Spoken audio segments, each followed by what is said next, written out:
Welcome back after the break. और अब हम बात करेंगे जी लाहौर से ही ताल्लुक़ रखने वाली बरीरा खान। वैसे तो फाइन आर्ट्स की तालिबा है, लेकिन मोटरसाइकिल पर तन्हा सफ़र करने का वो शौक़ रखती हैं और उन्हें उनकी जो है वो 70 सीसी की मोटरसाइकिल पर पाकिस्तान के कई इलाकों तक ले गया है, जहां जाकर वो अक्सर अपना जो है प्लानिंग का फ़न भी जगाती हैं। और जिस तरह से वो मतलब इतनी एक्टिव हैं हमें नज़र आती हैं, और अभी भी नज़र आ रही थी ब्रेक में। तो हसनैन फिर उनकी तरफ चलते हैं। और ये पेंटर के साथ साथ मैं समझता हूँ कि अब पेंटिंग का फन तो उनका अधूरा रह सकता है, लेकिन इनका सफ़र कभी ख़त्म नहीं हो सकता, क्योंकि हाल ही में ये हमारे साथ मौजूद थे। सबसे पहले तो बरीरा से पूछते हैं। बरीरा, आप कैसी हैं? खुश आमदीद, गुड मॉर्निंग। और स्मोक से आप बची हुई हैं फिलहाल? बस आपने ही टोटका दिया था कि कहवा पिए, तो वही पी रहे हैं। अब थोड़ा बहुत बेहतर है, लेकिन मुश्किल से बचे हुए हैं। सही सही। अच्छा बरीरा, मुझे ये बताइएगा कि आप, क्योंकि ये हमारे साथ भी मौजूद थी जब आप बाबू सर से नीचे उतरी थी, अब आप बताइए कि आप अपनी 70 के लिए क्या कुछ प्लान कर रही हैं, कहाँ पे लेके जा रही हैं 70 को? 70 तो मेरी हर वक्त सफर में रहती है, मेरे साथ होती है। जहां पे मैं होती हूँ वहां पे मेरी 70 होती है। अब हम जा रहे हैं सिंध अच्छा, दिसंबर में। और सिंध में क्या कुछ एक्सप्लोर करना है? अभी मुझे कोई आइडिया नहीं है। अभी तो मैं सिर्फ इसी को प्लान कर रही हूँ कि सिंध पहुंचना कैसे है। सही। अच्छा बरीरा, ये बताएं कि आपका ये शौक कब आपको आया और आपने कैसे सोचा कि भाई मुझे बाइक का इंतखाब करना चाहिए, बाइक पर ही जाना चाहिए और दुनिया को एक्सप्लोर करना चाहिए, और जिस तरह आपने जहाँ जहाँ सफ़र किया है उस हवाले से थोड़ा सा बताएं। मेरे फादर एयरफोर्स से रिटायर्ड हैं, तो मुझे बहुत ज्यादा एडवेंचर्स का शौक रहता है।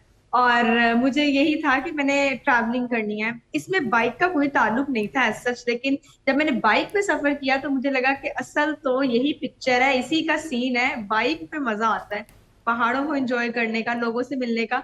और जब आप छोटी सवारी पे होते हैं तो आप इंटरेक्ट भी ज्यादा करते हैं। खुली सवारी होती है, बहुत सारी चीजें होती हैं जो आपको एक्सपीरियंस करने को मिलती हैं। प्लस आपके लिमिट्स, आप उसको अचीव करते हैं कि आपके लिमिट्स क्या है। आप बाइक खराब हुई है, उसको ठीक करना है, बारिश को आपने एब्जॉर्ब करना है, ठंड को, गर्मी को, हर चीज को। और मेरा सफर शुरू हुआ था कश्मीर से। मैंने पहला टूर कश्मीर का किया था। अच्छा ये बताइएगा कि आप अभी बाकू से भी होके आई हैं, वहाँ पे कौन सा अवार्ड आपने अपने नाम किया है? वो एक बड़ी अचीवमेंट थी आपकी। असल में मेरा एक नेशनल रिकॉर्ड बना है, which is solo travelling on 70 CC. I am first Pakistani female basically. तो उस लिहाज से मेरा बाकू में एक्स्ट्रा ऑर्डिनरी अवार्ड अचीवर्स में नाम आया था, तो मैं अभी उसका ही अवार्ड लेकर आई। वैसे जितना ज़्यादा इनका इंटरेक्शन हो रहा है ना सब मीडिया आउटलेट्स के साथ और 70 के हवाले से, मुझे लगता है सब खवातीन अब 70 लेंगी और निकलेंगी पहाड़ों की तरफ। हाँ। अच्छा बरीरा, ये भी बताएं कि कभी, जैसे भी आपने खुद कहा कि बहुत सी चीज़ें आती हैं, जब आप इतने लंबे टूर्स पर जाती हैं, रास्ते में यकीनी तौर पर आपको मुश्किलात का भी सामना करना पड़ता होगा। आपकी बाइक ख़राब हो जाती है तो फिर क्या करती हैं? टेंशन में आ जाती हैं या फिर कैसे वो समझती हैं कि नहीं मुझे करना है, आगे जाना है? देखिए, मुझे बाइक ट्रैवलिंग ने यही सिखाया है कि किसी चीज पे पैनिक नहीं होना।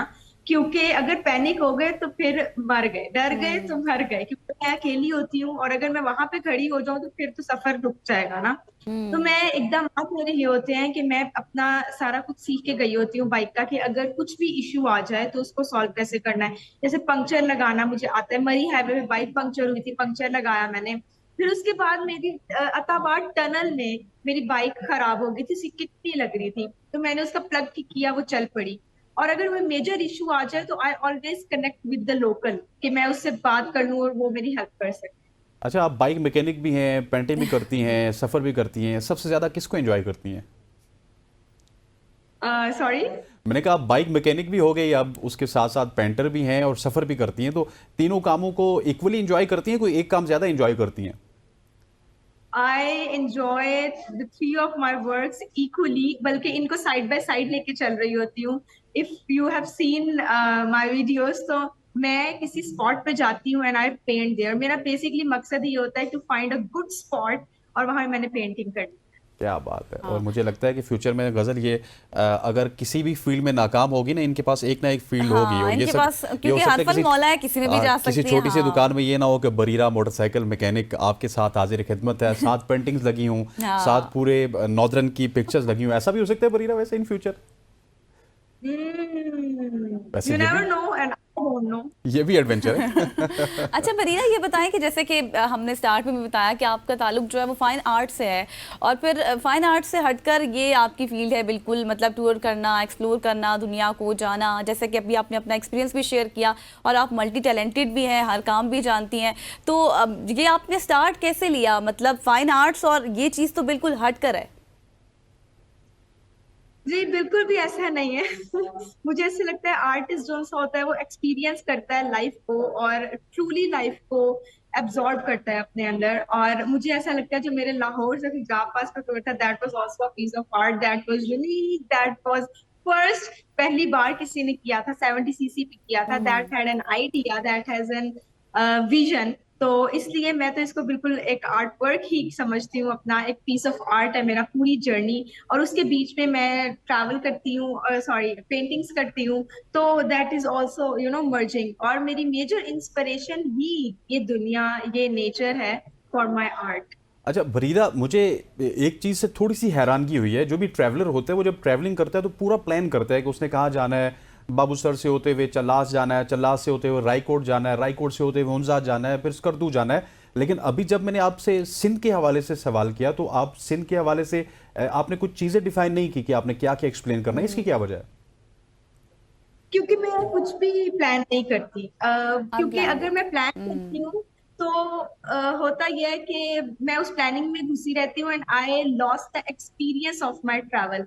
मुझे होता है कि जब मैंने इधर पहुंचना है, पहुंचना है, जब मैं उसको नहीं प्लान करती तो फिर मैं उसको ट्रूली एक्सपीरियंस करती हूँ, और रूट्स को अपने लिहाज से देखती हूँ कि किधर मुझे जाना चाहिए। लोकल से इंटरेक्शन का मौका ज्यादा मिलता है rather than depending on the GPS. ठीक है। अच्छा बरीरा, इस सारी सूरत हाल में आपको फैमिली की बहुत ज़्यादा सपोर्ट है, और आप जो ट्रेवल करती हैं उसमें आपका कभी ऐसा दिल नहीं किया कि साथ कोई फ्रेंड्स का ग्रुप भी होना चाहिए कि वहां जाके एंजॉयमेंट हो सके मजीद? फ्रेंड्स का ग्रुप था, इसीलिए तो मैंने ये सोचा कि मैं अकेले करूंगी। अच्छा। इसकी क्या वजह है? I didn't enjoy going with anyone else. नहीं, कोई बैड एक्सपीरियंसेस की वजह है या बस आप सोलो घूमना चाहती हैं, सोलो दुनिया को एंजॉय करना चाहती हैं? बेसिकली एज एन आर्टिस्ट मुझे रिस्ट्रिक्शंस नहीं पसंद, I want to be free और अपने रूट्स पे जाना। और मैं ऑफ रोड्स जाती हूँ, उन जगहों पे मुझे जाना पसंद नहीं है जहाँ पे मेजरली लोकल्स और टूरिस्ट जा रहे होते हैं। तो लेकिन लोगों को जाना होता है इजी इजी स्पेसेस पे, और ऑफ रोड्स वो मुश्किल से कर पाते हैं, थक जाते हैं। तो मेरा स्टेमिना उनके स्टेमिना के साथ, मेरी थिंकिंग उनकी थिंकिंग के साथ नहीं मिलती, इसलिए I decide to go solo. ठीक है। अच्छा बरीरा, ये भी बताएं कि जब आप टूर करती हैं कितने दिन के टूर डेज पर मुश्तमिल होता है, या फिर बस आपका एक दिन का ही होता है कि मैं जाऊं और फिर उसके बाद वापस आ जाऊं, या ज्यादा दिन? और अगर अभी तक आपने किया है तो कौन कौन सी जगह पर किया है? महीने महीने जाती हैं। सबसे यादगार कौन सा रहा? सॉरी, सबसे ज्यादा यादगार कौन सा अभी तक आपका टूर रहा जहां पर आपको बहुत ज्यादा मजा आया हो? Lahore to Gujrat, that was life changing experience for me. और उसके अलावा मैं जो डेज है वो डिसाइड करके जाती हूँ कि इतने दिन मैंने जाना है, लेकिन कभी उससे ज्यादा भी हो जाते हैं, कभी कम भी हो जाते हैं, अकॉर्डिंग टू पैसे। जब पैसे खत्म हो गए मैं वापस आ जाती हूँ। आप जो है ना वो कोई ऐसा सिस्टम भी अपने साथ लेके जाएं कि वहाँ पे आपका कमाई का भी जो सिस्टम हो साथ साथ चलता रहे, ताकि आप ज़्यादा दिन गुजार के आएं। अच्छा मुझे ये बताइएगा कि आप सोलो जाती हैं, डेट इज़ गुड। ये हम स्टोरी काफ़ी अरसे से कवर भी कर रहे हैं, आप हमारे स्टूडियो में भी आई थी, लेकिन आपकी जो पिक्चर्स हैं वो बड़ी अच्छी होती हैं और इससे लगता है कि किसी प्रोफेशनल ने ये पिक्चर ली हैं। तो ये क्या कोई फोटोग्राफर आपको हर जगह पे मिल जाता है, हुंजा में, गिलगित में, खुजराब में? नहीं, I do not ask for help, rather मैं ये लोगों में अवेयरनेस दे रही होती हूँ कि इफ यू आर सोलो तो आप अपना काम खुद भी कर सकते हैं, राइट? तो मैं ट्राइपॉड सेट करती हूँ, उसके ऊपर कैमरा सेट करती हूँ, और फिर I take a picture. Angles मैं खुद ही सेट करती हूँ। क्या बात है, मल्टी क्या बात है। टैलेंटेड है भाई, पिक्चर्स भी खुद ले लेती हैं, ठीक है, हर काम खुद कर लेती है, किसी और की जरूरत ही नहीं है। बिल्कुल ऐसी है, किसी और की इनको जरूरत नहीं है। बरीरा इसी तरह से घूमते रहिए, इंशाल्लाह आपसे मजीद इंटरेक्शन भी रहेगा। Thank you so much for joining us. Bareera हमारे साथ मौजूद हैं और जब ये सिंध में जाएंगी तो वापसी इंशाल्लाह आपसे मुलाकात जरूर होगी। खवातीन हज़रात, बरीरा के साथ इंशाल्लाह बरीरा के हमारी इस गुफ्तगू का सिलसिला हुआ चाहता है ख़त्म, और यहाँ पर वक्त हुआ चाहता है। हाँ, एक ब्रेक के बाद वापस आते हैं और फिर आगे बढ़ते हैं।